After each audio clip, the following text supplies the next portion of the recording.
I'm Shaylin Cotton, and if you, like me, are stupendously bad at chess, chances are you're bad at Machine Strike too. I'm here with TheGamer to deliver the ultimate guide to Machine Strike in Horizon Forbidden West.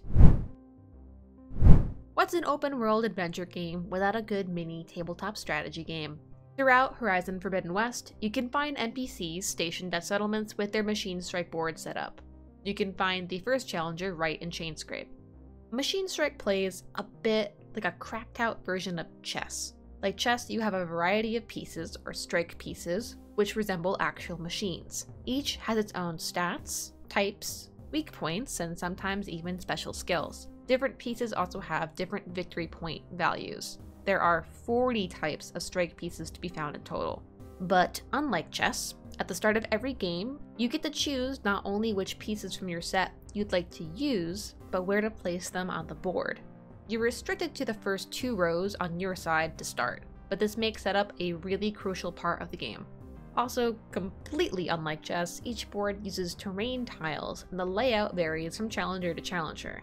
There are 6 types of terrain: chasm, marsh, grassland, forest, hill, and mountain. The higher the terrain, the greater the attack power of the piece standing on that tile. Some strike pieces also receive certain benefits from standing on certain terrain. The good news is, you're never going in blind. You get to see both the board and your opponent's strike pieces before you pick yours, so choose wisely. To win, you need to take out enough pieces on the board to reach the victory point goal before your opponent. The reward for winning varies, but typically you'll get some metal shards or a new strike piece for your trouble. Is this the easiest way of getting metal shards and other goodies? No, but it's fun? If you're struggling with Machine Strike, let's go over a few tips that can help you get you through your first few matches. Play through all the tutorials. Yes, all of them. I know Salma does a lot of talking, but Machine Strike is a pretty involved game and you'll need all the help you can get. If you ever forget anything you learned and don't want to sit through the tutorial again, you can check the Machine Strike glossary at any challenger station. Be choosy with the strike pieces you select for battle. You might be tempted to choose more pieces than your opponent and try to outnumber them.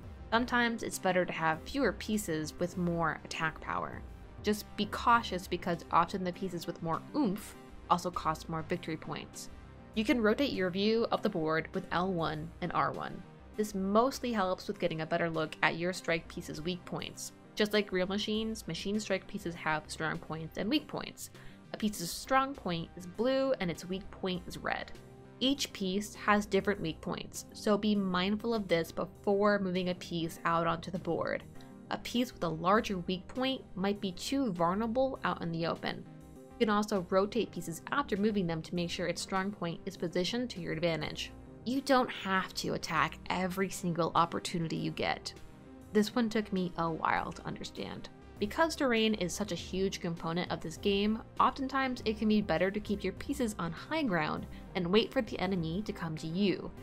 However, you do need to move 2 pieces every turn, so be strategic. Try to think a couple moves ahead. If you're going to move your piece out in the open to make an attack, make sure you have another piece at the ready to back it up. Also, don't be afraid to overcharge your pieces. Doing this might hurt or even potentially destroy your own piece, but sometimes it's worth it to completely get your opponent's piece off the board, especially if they're in a position where they might easily destroy your piece next turn anyway. After completing Salma's tutorials and her challenge, you'll be rewarded with a decent set of starter Machine Strike pieces. If you want to stand a chance against other opponents in Horizon Forbidden West though, you might want to work on your roster. You can buy more Machine Strike pieces from strike carvers.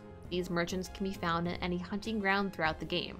To buy them, you'll need specific machine parts for specific pieces, on top of metal shards. You can also win some pieces off of opponents for completing all the Machine Strike challenges in a settlement. Now that you're a little less terrible at Machine Strike, if you need any more tips or guides for your Horizon Forbidden West journey, be sure to check out TheGamer.com.